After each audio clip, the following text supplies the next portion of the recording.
పంటలు మొత్తం భూస్వామైనటువంటి రామచంద్రారెడ్డి స్వాధీనపరుచుకునేది. ఈ చాకలి ఆయలమ్మ ఒక పట్టువారి యొక్క భూమి, ఒక 10 ఎకరాల భూమి తీసుకొని కౌలుకి చేస్తే ఆ పండినటువంటి పంటను కూడా రామచంద్రారెడ్డి రౌడీలు వాళ్ళ మనుషులు వచ్చి ఒడ్డలెత్తుకుపోతున్న సందర్భంగా ఆయలమ్మ ఎదురు తిరిగింది.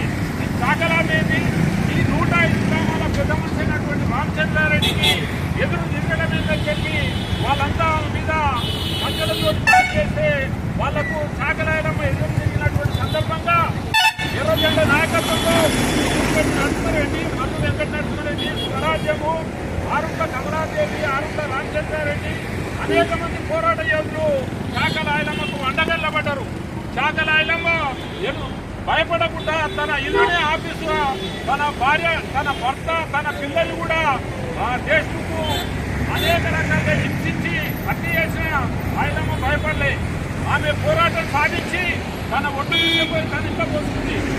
ఆయలమ్మ చేసే పోరాటం చూసి ఆ రోజుల్లో ఈ కాల్మొక్తాన్ని బాంచం దొర అని చెప్పి పేదోళ్ళంతా దొరలకు అధికమని ఉన్నటువంటి రోజుల్లో ఈ ఆయలమ్మ పోరాటం స్ఫూర్తిగా తీసుకొని అనేక మంది మనం పండియడం ఏంది, దొరకు గడిలో పోయడం ఏంది, మనం వెట్టి చేయడం ఏంది, దొర మనకు పైసలు ఇవ్వకపోవడం ఏంది, కాబట్టి వ్యతిరేకంగా వ్యక్తి అనేది ఉండొద్దు, పనిచేసిన దానికి ఫలితం ఉండాలని చెప్పి ప్రజలంతా తిరుగుబాటు చేసి అప్పుడు జరుగుతున్నటువంటి ఆంధ్ర మహాసభలో ఎర్రజెండ నాయకత్వంలో వ్యక్తి చాటికి వ్యతిరేకంగా ఉండేవానికి భూమి కావాలని, తీసేవానికి చెట్టు కావాలని జరుగుతున్నటువంటి పోరాటంలో పేదలంతా ఐక్యంగా పోరాటం చేశారు.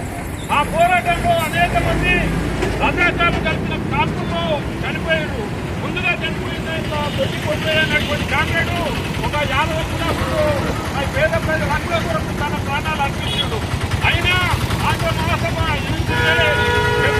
ఉద్యమాలు చేసి అనేక గ్రామాలలో తెలంగాణ ప్రాంతంలో ఉన్నటువంటి ప్రాంతంలో దాదాపు 10,000 ఎకరాల భూములు పంచింది. 4,000 మంది వీరులు అమరులయ్యారు. అయినా నాయకత్వంలో ఆయలమ్మ చూసినటువంటి బాటలో అనేక మంది పోరాటాలు చేసి తమ హక్కులు సాధించుకున్నారు. మనం ఈ రోజు ఇంత స్వేచ్ఛగా మన బతుకున్నామంటే వాళ్ళు చేసేటువంటి త్యాగ పనులనే మనం ఈ రోజు ఈ రకంగా పడతా ఉన్నాం. కాబట్టి ఈ రోజు మనం చూసినట్టయితే ఈ దేశాన్ని వెళ్తున్నటువంటి నాయకులు, కేంద్రంలో ఉన్నటువంటి బీజేపీ, ఆర్ఎస్ఎస్ వాళ్ళు తెలంగాణ సాయుధ పోరాటం వాళ్ళకి సంబంధం లేదు. అయినా వాళ్ళు చేసింది ఏం లేదు. ఇప్పుడు వాళ్ళు ఏంటంటే తెలంగాణ సాయుధ పోరాటాన్ని హిందూ ముస్లిం కొట్లాటగా చిత్రీకరించడానికి ప్రయత్నం చేస్తా ఉన్నారు.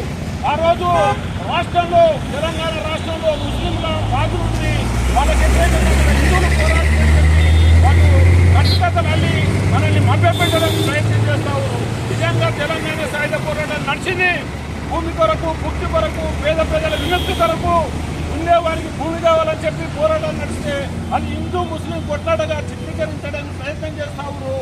కాబట్టి వాళ్ళ మాటలు నమ్మద్దు. ఈ తెలంగాణ సాయుధ పోరాటానికి నాయకత్వం వహించింది చాకలి ఆయలమ్మ ఒక కులానికో, మతానికో, ఒక ప్రాంతానికో చెందినది కాదు. ఆమె భారతదేశంలో ఉన్నటువంటి పీడిత ప్రజల హక్కుల కొరకు నిలబడ్డటువంటి వీరవనిత. కాబట్టి ఆయలమ్మ ఉన్నటి సందర్భంగా ఆమెను పూర్తిగా తీసుకొని భవిష్యత్తులో మరిన్ని పోరాటాలకు ప్రజలంతా రావాలని చెప్పి సందర్భంగా విజ్ఞప్తి చేస్తూ ఈ అవకాశం ఇచ్చిన మీ అందరికీ ధన్యవాదాలు తెలియజేస్తూ